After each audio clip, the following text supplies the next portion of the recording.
Welcome to the Tech Egg. Don't get scrambled. Enjoy the video. You begin by picking one reliable bookmark and locating the exact page you want to return to. Choose a thin ribbon or magnetic strip so the book closes properly. This prevents spine damage. Once placed, align the bookmark with the page edge or the top margin so it sits flush. That way you'll reopen without flipping. Make sure the marker protrudes slightly so you can feel it. You'll find pages faster and keep the book in its original condition. As you read, move the bookmark immediately when you pause. Doing this builds a reliable habit and prevents misplacing your place.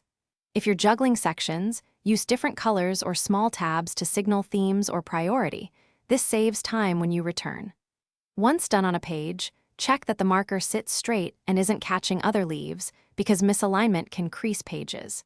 If you need notes, tuck a tiny index card behind the bookmark for quick reference.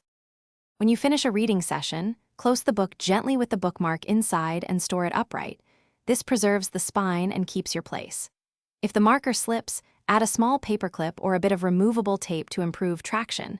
That fixes slippage without damage. Make sure to replace worn bookmarks so fragments don't become stuck between pages.